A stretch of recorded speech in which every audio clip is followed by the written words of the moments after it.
السلام علیکم. میں دل کی گہرائیوں سے آپ سب کا مشکور ہوں کہ آپ نے اس شارٹ نوٹس میں آ کر اس اس پریس کانفرنس کی رونق کو بڑھایا.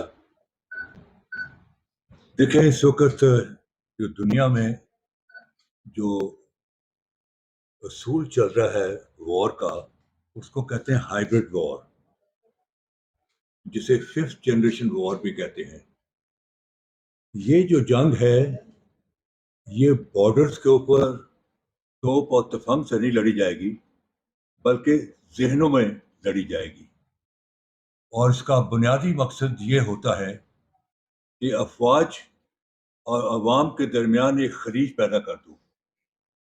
رستو آج سے 2000 سال پہلے کہہ گیا ہے کہ اگر کسی قوم کو ہرانا ہے تو اس کی فوج اور اس کے عوام کے درمیان ایک خلیج پیدا کر دو.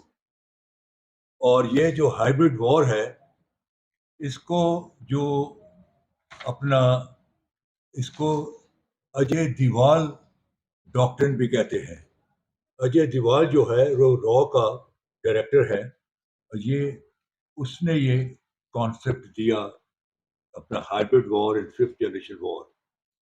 اب چیز یہ ہے کہ یہاں جو 9 مئی کو ہوا، وہ پاکستان کی تاریخ کا سیاہ ترین دن ہے کہ پہلی دفعہ ہمارے لوگوں نے یہ اجے دیوال کی تھیوری کے اوپر کام کرتے ہوئے ہم نے اپنی افواج کو اپنا ٹارگٹ بنایا. اور آپ نے دیکھا کہ لاہور میں کور کمانڈر کے گھر کو ٹارگٹ کیا گیا. میاں والی میں جو وہ پلین جو ٹرافی کے طور پر رکھا گیا تھا، جس پر کہ اپنا اسکواڈرن لیڈر ایم عالم نے 5 ہندوستان کے جہاز گرا کے دنیا کا ریکارڈ قائم کیا. فیصل آباد میں ISI کے، اور اسی طرح کراچی میں جو ہے اپنا رینجرز کے اپنا چوکی کے اوپر کیا گیا، اور GHQ پر بھی کوشش کی گئی. GHQ پر پہلی دفعہ جو تھا وہ اپنا طالبان سے حملہ کی کوشش کی. اس کے بعد یہ 9 تاریخ کو دوبارہ کیا گیا. تو میں سمجھتا ہوں جی کہ 9 تاریخ کا جو دن ہے وہ پاکستان کی تاریخ کا سیاہ ترین دن ہے. اور 75 سال کی تاریخ میں کبھی دشمن نے ہمارے ملک کو اتنا نقصان نہیں پہنچایا جو ہم نے 9 تاریخ کو بدقسمتی سے دشمن کے کہنے میں آ کر ہم نے نقصان پہنچایا. تو میں اس کو شدید الفاظ میں اس کو کنڈیم کرتا ہوں. چیز یہ ہے کہ جی بات یہ ہے کہ یہاں ہمارے ہاں جو جمہوریت تو ہے، لیکن ہم جمہوری کلچر نہیں بنا سکے. اور جمہوریت کی جو نیو ہے اور جمہوریت کی جو بنیاد ہے وہ اس ملک کا جو ہے سیاسی کلچر ہے، پولیٹیکل کلچر ہے. اور اس پولیٹیکل کلچر کے 2 ستون ہیں، ٹالرنس اور پیشنس، صبر اور اپنا برداشت. جس قوم میں صبر اور برداشت کا فقدان ہے، اس قوم میں، اس ملک میں دنیا کے سارے نظام چل سکتے ہیں لیکن جمہوریت نہیں چلے گی، کیونکہ جمہوریت کی جو نیو ہے وہ ہے صبر اور برداشت. وہ کہتے ہیں کہ وداؤٹ ٹالرنس اینڈ اپنا patience you can run any system of government but not democracy. The tolerance and patience is a sine qua non of democracy. وہ اس کی نیو ہے. ہمارے ہاں اس کا فقدان ہے، اور جو آپ پچھلے چند مہینوں سے اس ملک میں دیکھ رہے ہیں، قلم ہے، اسی اہل دانش ہیں، ان چیزوں کو آپ بغور دیکھ رہے ہیں. چیز یہ ہے جی کہ ہمارے ہاں جو آئین میں ہے ایک اصول ہے، اس کو کہتے ہیں ٹرائیکاٹمی آف پاور. کہ ہمارے ہاں جو ریاستی جو ہے اپنی حاکمیت جو ہے وہ 3 حصوں میں منقسم ہے، یعنی انتظامیہ اور عدلیہ اور مقننہ. یہ تینوں کے تینوں جو ہیں، جو سیگمنٹ جو ہیں ریاست کے، یہ جو ہے یہ آئین کے بچے ہیں. یہ آئین سے لیے نکلتے ہیں. ہمارے ہاں جو ہے عام طور پر تاثر یہ دیا جاتا ہے کہ پارلیمنٹ از ساورن. ہمارے یہاں پارلیمنٹ ساورن نہیں ہے. پارلیمنٹ ساورن وہاں ہوتی ہے جہاں ان ریٹن کانسٹیٹیوشن ہو، اور جہاں ریٹن کانسٹیٹیوشن ہو وہاں کانسٹیٹیوشن ساورن ہوتا ہے. لہذا کانسٹیٹیوشن کے نے جو اپنی جو ساورینٹی ہے اس کو تقسیم کر دیا ہے مقننہ، انتظامیہ اور عدلیہ میں. اور یہ تینوں کی حدود اور قیود جو ہے وہ آئین نے انٹروڈیوس کی ہوئی ہیں. اگر کوئی جو سیگمنٹ جو ہے ریاست کا کوئی حصہ اپنے دائرہ کار سے نکل کر اور پھلانگ کے دوسرے کے دائرہ کار میں انٹر ہوگا تو اس سے ایک تصادم پیدا ہوگا، اس سے ایک خلل پیدا ہوگا، اس سے آئین کو بھی نقصان پہنچے گا اور آئینی جو ادارے ہیں وہ بھی نقصان پہنچیں گے، ان کو بھی پہنچے گا. آپ دیکھ رہے ہیں چند ہفتوں سے کہ پاکستان میں ایک تصادم نظر آ رہا ہے. اسی اپنا جو جہاں تک عدلیہ ہے وہ کہہ رہی ہے کہ ہمیں جو ہے اپنا پارلیمنٹ تمام کاروائی دے، ہم پارلیمنٹ کو دیکھنا چاہتے ہیں کہ وہ کیا کر رہے ہیں. حالانکہ جو آرٹیکل 69 ہے اس کے اندر پارلیمنٹ میں جو کچھ بھی ہوتا ہے وہ فلی پروٹیکٹڈ ہے. اس کو کوئی باہر کی اتھارٹی اس میں نہیں دیکھ سکتی، کیونکہ پارلیمنٹ جو ہے وہ اپنے کاروبار میں جو ہے فلی انڈیپینڈنٹ ہے. لیکن یہاں آپ نے دیکھا کہ انہوں نے کہا کہ ہمیں اس کی جو ہے کارکردگی ان کی جو ہے کارکردگی ہمیں بھیجی جائے. تو یہ بالکل ایک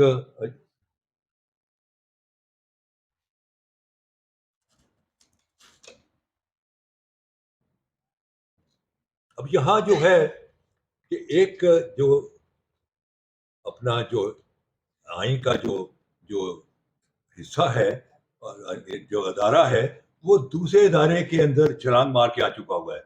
جب ایک ادارہ اپنے جو دائرہ کار سے نکل دوسرے ادارے کی حدود میں چھلانگ لگائے گا تو وہاں تصادم جنم لیتا ہے، جس کو کہتے ہیں کانسٹیٹیوشنل ڈیڈ لاک. ہمارے ہاں اس وقت کانسٹیٹیوشنل ڈیڈ لاک آ چکا ہوا ہے کہ آپ دیکھیں کہ جو عدلیہ ہے وہ کہہ رہی ہے ہمیں پارلیمنٹ کی کاروائی بجاؤ، حالانکہ دے آر ناٹ کمپٹنٹ. صرف کمپٹنٹ ہے اپنی کاروائی کو چیک کرنے کی جو پاور ہے وہ صرف اسپیکر کے پاس ہے. اسپیکر جو ہے اگر کوئی شخص جو ہے وہ عدلیہ کے بارے میں یا آرم فورسز کے بارے میں تقریر کر رہا ہے تو اسپیکر جو ہے وہ تمام جو ہے اس کی تقریر کو حذف کر سکتا ہے، اور جو ہے پریس کو بھی کہہ سکتا ہے کہ یہ بات نہیں چھپے گی. اگر پھر بھی وہ انسسٹ کرے ممبر تو اس کو ایک دن کے لیے وہ ہاؤس سے باہر نکال سکتا ہے. اگر پھر بھی انسسٹ کرے تو اس کا پورے سیشن کے لیے نکال سکتا ہے. تو speaker is the only competent authority to look into the matter کہ ویدر جو اپنا ممبر ہے وہ آئین کی حدود اور قیود میں تقریر کر رہا ہے. اس میں عدلیہ اس کے اندر نہیں جھانک سکتی، کیونکہ اگر عدلیہ جھانکنا شروع کر دے گی تو اس کا مطلب یہ ہے کہ جو اپنی جو پارلیمنٹ کی جو ساورینٹی ہے وہ شفٹ کر دی کسی اور ادارے میں جو اس کو اندر نظر دیکھ سکتا ہے. تو یہ آئین بالکل الاؤ نہیں کرتا. بات یہ ہے کہ ہمارے ہاں ایک چارٹر ڈیموکریسی ہوا اور اس میں تمام پارٹیز بیٹھی لنڈن میں ہوا، اور اس میں انہوں نے کہا کہ بھائی 5 سال تم کرنا تو ہم خاموش اپوزیشن بیٹھے رہیں گے، اپنا کبھی کبھار بول چھوڑیں گے. 5 سال تم مزے لوٹنا، پھر اگلے 5 سال ہماری تو باریاں لگ گئیں. ان باریوں کے لگنے سے اس ملک میں لوٹ مار عام ہو گئی سیاسی پارٹیوں میں، اور سیاسی لیڈروں نے بالکل صفایا کر دیا. میرا خیال ہے کہ اب وقت آ گیا ہے کہ یہاں ایک چارٹر آف اکانومی ہونا چاہیے. اس ملک کی اکانومی کو اس طرح صحیح انداز میں چلایا جا سکتا ہے, کیونکہ عام طور پر یہ اب پرنسپل بن چکا ہے کہ weak economy gives a weak security and a strong economy gives a strong security. Pakistan is a security state.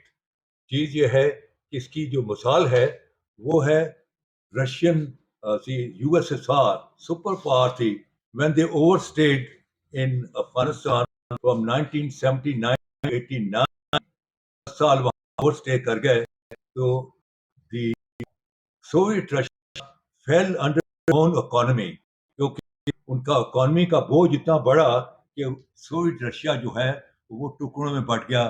Central Asia آزاد ہو گیا, ایسٹ جرمنی جو ویسٹ جرمنی کا الحاق ہو گیا, وال آف جرمنی گر گئی, ایسٹرن یورپ آزاد ہو گیا اور ایک سپر پاور ختم ہو گئی. اگر ایک super power with weak economy جو ہے شیٹرڈ اکانومی سے اس حالت میں آ سکتی ہے تو پاکستان تو اس لحاظ سے بہت چھوٹا ملک ہے. سو یہ جو حالات پیدا ہو رہے ہیں یہ صرف اس لیے ہو رہے ہیں کہ پاکستان کو کمزور کیا جائے. دیکھیں بات یہ ہے کہ ہمارے ہاں ایک آرٹیکل 5 ہے کانسٹیٹیوشن کا. Since I am a founding father of Pakistan constitution, جو پاکستان کا کانسٹیٹیوشن بن رہا تھا 1973 میں, I was the youngest member of the Constituent Assembly, and because of my legal background, I played a very major role in the preparation of Pakistan Constitution. تو اس میں ایک article 5 ہے جو یہ کہتا ہے کہ every person has a loyalty towards the state and obedience towards the Constitution. مطلب یہ ہے کہ پرسن آپ بھی ہیں, میں بھی ہوں, آرمی چیف بھی پرسن ہے, ہم سب پرسن ہیں. ہماری سب کی جو وفاداری ہے وہ ریاست کے ساتھ ہے, اور جو جو جو لائلٹی ہے, جو اپنی لائلٹی جو ہے وہ ریاست کے ساتھ ہے, اور جو علمداری ہے, جو اوبیڈینس ہے, وہ ہے آئین کے ساتھ. اب ذرا کبھی سوچئے کہ کسی وقت آئین اور ریاست آمنے سامنے آ جائے, ایسے جیسے اس وقت حالات نظر آ رہے ہیں کہ اگر آئین اور ریاست آمنے سامنے آ جائے تو آپ کس کو بچائیں گے؟ ریاست کو بچائیں گے یا آئین کو بچائیں گے؟ اگر آپ نے آئین کو بچاتے بچاتے ریاست کھو بیٹھے تو اس کو آئین کو تو ردی کی ٹوکری میں پھینک دیا جائے گا. لیکن اگر آپ ریاست کو بچا لیتے ہیں اور آئین جو ہے وہ اپنا کچھ عرصے کے لیے اس کو ہیلڈ ان ابینس کر دیا جاتا ہے تو وہ ماضی کی طرح دوبارہ ریسٹور ہو جائے گا. اور اس کی جو کیس سٹڈی ہے کہ ہم نے ایسٹ پاکستان میں ہم آئینی جو 1970 کا کرائسس تھا, ہم آئینی جھمیلوں میں پڑ گئے, 6 پوائنٹ فلاں پوائنٹ ان میں پڑ گئے, اور ہم نے ریاست کو بچانے کے لیے کوشش نہیں کی.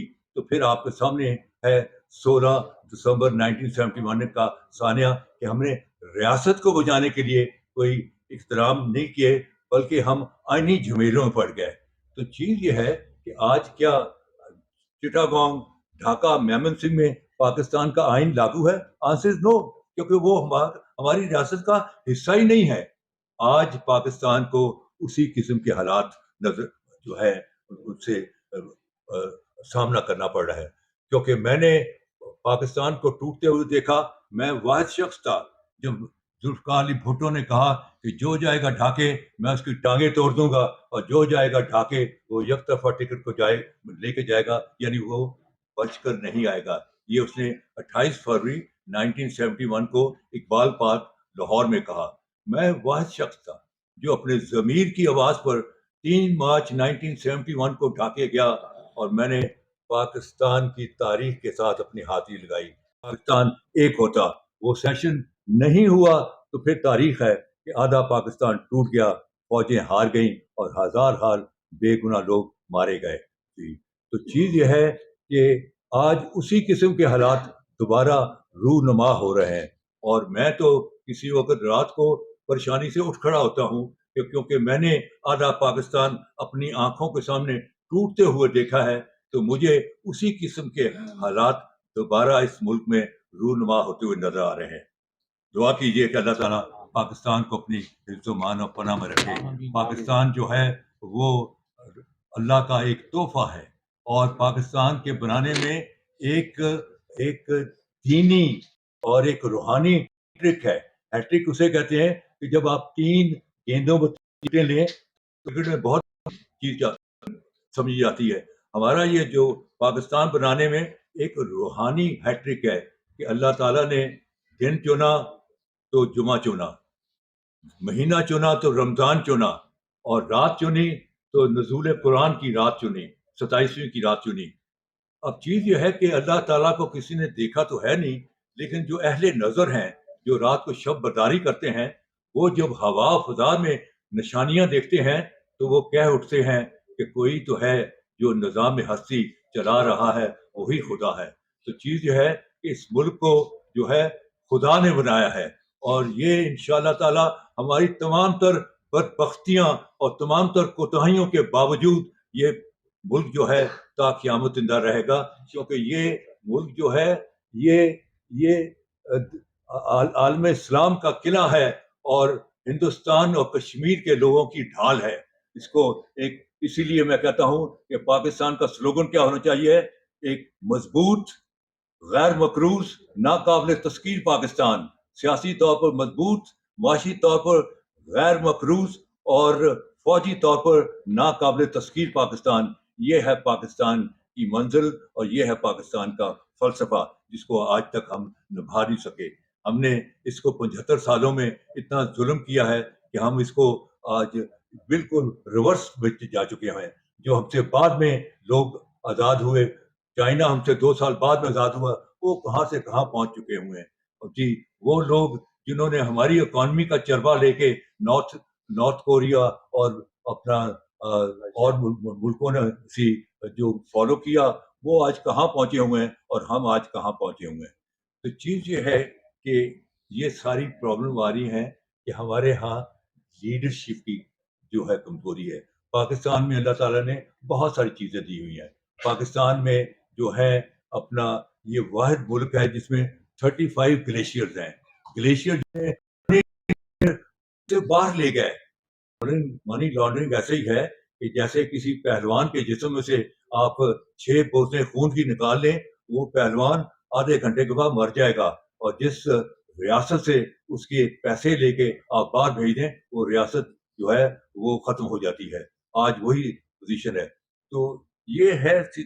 دوسری یہ ہے کہ یہاں جو ہے اپنا اس ملک کا ایک ہی اب راستہ ہے، وہ ہے ڈائلاگ. ڈائلاگ جو ہے وہ ڈیموکریسی کا سن اپون نان ہوتا ہے، وہ ڈیموکریسی کی روح ہوتا ہے ڈائلاگ. لیکن انفارچونیٹلی یہاں ڈائلاگ ہوتا ہوا نظر نہیں ہو رہا. یہاں ایک تصادم کی شکل ہے، اور یہ تصادم جو ہے یہ کہیں ایسا کوئی ملک اندر سانیہ نہ کریٹ کر دے. تو یہ پھر چیز یہ ہے کہ